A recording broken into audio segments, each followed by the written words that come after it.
Hey guys, welcome back. And today we're going to take a look at two major concepts that are taking place during the Gilded Age. One being immigration. We're going to talk about kind of who's coming into the New World, how the process is going through as far as Ellis Island and the idea of how you become a citizen, and then also the rise of urbanization in this new industrial world, as far as from the factories life that is growing from the likes of Carnegie and Rockefeller and so forth, how life is changing, kind of really breaking away from that rural agricultural lifestyle that of the Thomas Jefferson area in the 1800s, or in the early 1800s, I'm sorry, to now during this Gilded Age, we're really kind of urbanizing and changing the way of life for most Americans. So before we do anything else, let's go ahead and take a look at kind of the breakdown of immigration, look what it looks like in the different eras. During the first part of our Gilded Age here, we can see the time frame here on the left-hand side from 1871 to 1880. If we look at kind of where the majority of immigrants are coming from, we can see really kind of three major areas, and all of them being in Western Europe. Ireland, England, and Germany being the major three, and that's why a lot of us can tie our backgrounds to these areas. So during this time period, this wave of immigration during the early Gilded Age, this is kind of where they're coming from. Now, to counter that, as we transition, as we get to more the later part of the Gilded Age and even into the early 1900s, we can see here on the map and graph that from 1901 to 1910, it's changing a little bit, and that the Gilded Age is kind of bringing in, or the later part of the Gilded Age is bringing in a new wave of immigrants. You still have a bulk of Irish, English, and German immigrants, but we also have a lot of Eastern European immigrants coming in, places from the Austrian-Hungarian Empire, places from Italy, places in Russia, and then little bits from the Balkans areas and also Greece. So it does change a little bit as far as who's coming in. And we also know that from the western part of it, from Asia, there was a huge amount of Chinese immigration flooding into the western part of the United States up until 1880s with the Chinese Exclusion Act. So if we just kind of look at some numbers here and kind of put it into perspective what we're talking about, if we talk about our Gilded Age era and even a little bit past that again into the 20th century up into the 1920s, a record 23 million immigrants arrived looking in the U.S. for jobs. The reason for this being that because of the industrialization factors that we talked about with the laissez-faire economics and the kind of limited government, there's a huge amount of jobs available, and factory life is growing in the United States. And the United States is slowly becoming the largest industrial power in the world. So people who are starving in Europe are going to flock there looking for jobs. And at this point, as far as immigration policy, there really wasn't a policy. The policy was kind of a lack of policy where there wasn't really a limit. There was no quotas. You showed up, you came in, you could enter the country. They would check you for your health vitals to make sure you weren't bringing in any sort of infectious diseases or anything like that. But for the most part, anybody who was willing to come and work was able to do so. So again, this map does a really good job of kind of showing what we talked about in the last map, but it also kind of brings in Asia as well. Now, we have the Western immigration coming in from places in China, Japan, Korea, and so forth, kind of flooding the western coast and the Pacific Ocean. And again, we have the Eastern and Western European immigration happening on the Atlantic side. And again, that the early onset of the Gilded Age, the immigration was primarily from Western Europe, while from the later part of the Gilded Age and even into the early 20th century is more from the Eastern European side from that as well. Again, the Italy, Poland's of the world, Russia's of the world, that is kind of where the bulk of immigration or immigrants are coming from.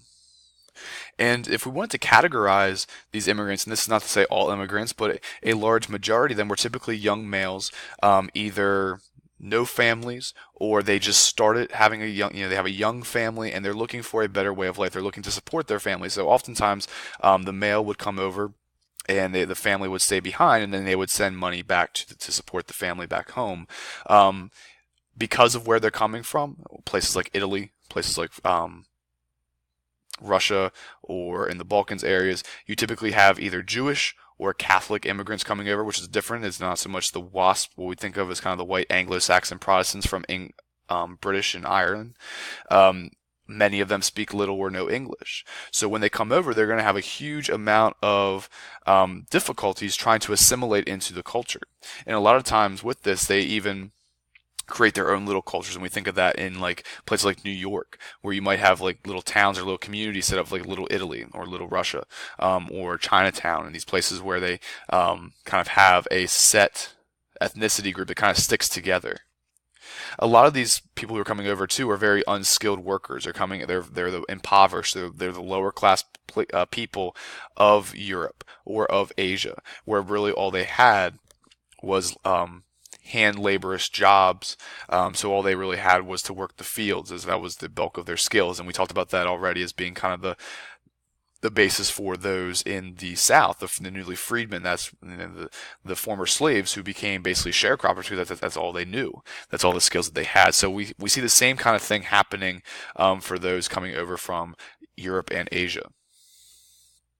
Now, of course, we know, I think most of us know that a lot of the immigrants are coming through the Ellis Island process. Most of them are immigrating to New York, and then from there they'll disperse to the major cities, wherever they decide to migrate to. But statistically wise, we would say about 75% of all immigrants came through Ellis Island and through that check-in process. And we'll take a look at the process. I'll show you guys some pictures and stuff in class. We'll take a look kind of what the deal would have looked like if you're coming in through the new into the United States, what you would have had to go through, and what it would have looked like to be an immigrant. Again, anybody who was coming in was typically subjected to a health examination. You were looking for any kind of serious diseases coming over from the old world that you do not want to let in. We think of it, we do this today as far as when traveling happens with the different types of flus or the different strains of different diseases and viruses. You want to try to keep your population safe, so they're basically checking you for that. But that's really about it as far as any sort of check-ins or any sort of requirements that you must have in order to become an immigrant to the United States. They would also look for things as far as whether you were a criminal or not, which at this point is very difficult. There's not these kinds of background checks that they're able to do as like they are today. They want to make sure you're physically able to work, so they want to make sure you didn't have any sort of handicaps that would keep you from working, and that you would have some sort of money, that you wouldn't come in and just be a bum or be someone who is struggling and living on the streets. Now, we did talk about during the 1840s and 1850s, during the first wave of immigration with the Irish and German immigrants prior to the Civil War, was that there was this resounding movement called the Know Nothing Party. And the Know Nothing Party really kind of focused on nativism, or this idea of anti-immigration. And this can be both seen as anti-illegal and legal immigration. And we're going to see during this hot new wave post-Civil War, during the Gilded Ages, as more immigrants are flooding into the United States, the same nativist fears are starting to come in. This idea of fear, suspicion, hostility towards immigrants, a lot of it is based on the factor that there's a limited number of jobs. And the idea, think of it kind of like supply and demand, that if you are bringing in a huge supply of workers, well, that lowers the demand then for workers, and then what's going to happen? If I'm a factory owner, then I can pay people less because there's not as much of a demand for workers. So it keeps wages low. So that was one of the fears that many Americans had during this time period.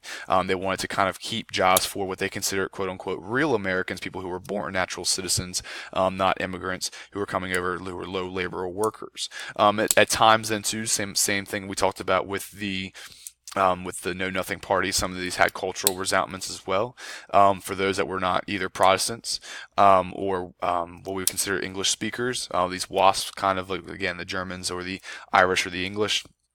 There was some resounding pushback from them or prejudice from them as well, for a little bit as far as for the Catholics or for the Jews coming over as well, for people who do not speak English. And we see a lot of this kind of bouncing back and forth over the course of history. It does pop up here and there, even in current history as well. So now we kind of established as far as the immigration, who's coming into the United States as far as the major cities. And again, a lot of these immigrants are flooding to the cities because that's where the majority of jobs are. You're not going to see a lot of immigrants coming to places like here in Currituck because there's just not as many job opportunities. We know that there's not as many factories. This is not a big metropolitan area. This is more of a rural area. So therefore, you're going to see a lot more immigration in places like New York, Boston, Philadelphia, Pittsburgh, St. Louis, places where there are a lot of job opportunities for the immigrants coming over, because again, that is the major motivation for them to do so. So during the Gilded Age, there's a massive amount of urbanization, and we want to make sure we know this term, urbanization, because it is something key here and a key concept here in our unit. Think of it, the root word of that word, urban, meaning city. So urbanization is the movement of people towards the urban areas or towards the city areas. If we kind of contrast before the Civil War versus after the Civil War, before the Civil War in 1850, only about 15% of Americans lived in major cities. So again, these are the cities like Philadelphia, New York, and so forth. And by 1900, about 40% of Americans are living in these major cities. So we can see a huge increase in them. And again, then you have things like overcrowding, people who are living very highly densely populated areas. And you know this if you ever travel somewhere. Let's just use New York City as an example, because this is the largest city in the United States. That when you have a city with 8 million people, you tend to be living on top of each other, and it's crowded. You're just walking down the sidewalk, and there's people everywhere. So with that being said, we see a lot of growth and a lot of people moving from the rural areas towards the city areas. And think about why. Well, we see a huge transition in the idea of where jobs are coming from. Before, it was very easy to be a rural plantation farmer or to be a rural subsistence farmer and take care of yourself via that way. However, now with technology, now you don't need to grow as crops, because people are able to, you have cash croppers, or people who have these massive farms who are able to farm for the entire nation. At the beginning of the 1800s, about 70% of Americans are farmers. Today, that number is about 1 to 3%, because you're able to use technology. You're able to be more efficient with your farming. Weather has allowed for farming to be more reliable, and technologies allow for farming via pesticides and like that to be more reliable, so you aren't losing as many yields of crops. So food is much more plentiful. So when food is plentiful, you can go off and you can do other things. So because you don't have to worry about feeding your family, now you can go off and you can buy food from the market, and you can do a job, whether it's being in a factory or in an office job or whatever it might be. Again, will kind of bridge the gap here between and the industrialization part of it and the urbanization part of it, that as industrialization is becoming more effective, and that the process for steel is becoming more effective and cheaper, you start to see cities being built upward, not so much outward. And places, we'll use New York City as an example, places that have huge amounts of skyscrapers and bridges are really kind of leading to what these modern American cities look like, and they're being fueled by the steel industry from Andrew Carnegie, by being able to build for cheaper costs. And also, as we see that these cities are tending to build upward and build outward, we start to see new levels of living as well, where you have urban and then also suburban, which is kind of on the outskirts of the city.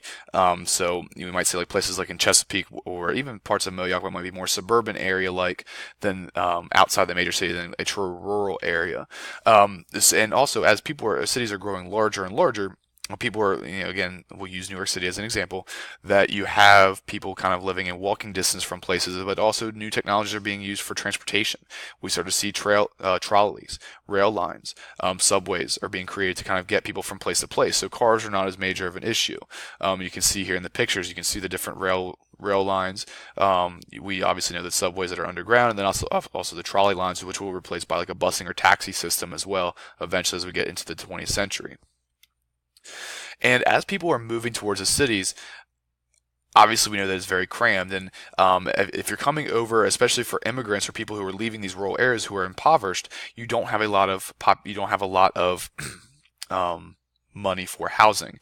And a lot of these places are being called tenements, or what we would consider slums or ghettos, are being created as these lowest rent, the poorest apartments of the poorest parts of town, where you really have cramming, you have high crime rates, low educational rates, this is where you kind of see the entire families who are working in factories, mom, dad, children, who are all part of the same system, kind of just making enough to get by. But it's better than what they were doing. So it is kind of a slow growth movement from the impoverished parts, the homeless parts, or the impoverished rural areas of either Eastern Europe or of the United States. Now they're kind of getting into these impoverished parts of the urban areas in what's called these tenement buildings. And again, because you're living on top of each other, essentially, disease spreads so much faster. And we see that in these urban areas, mortality rates are much higher, especially in infant mortality rates. About 60% of immigrant babies are going to die before their first birthday. And then one of the reasons too why people have so many children, because one, you don't know how many of them are going to live to adulthood, and two, you need them to eventually work and to help contribute to the family life as well.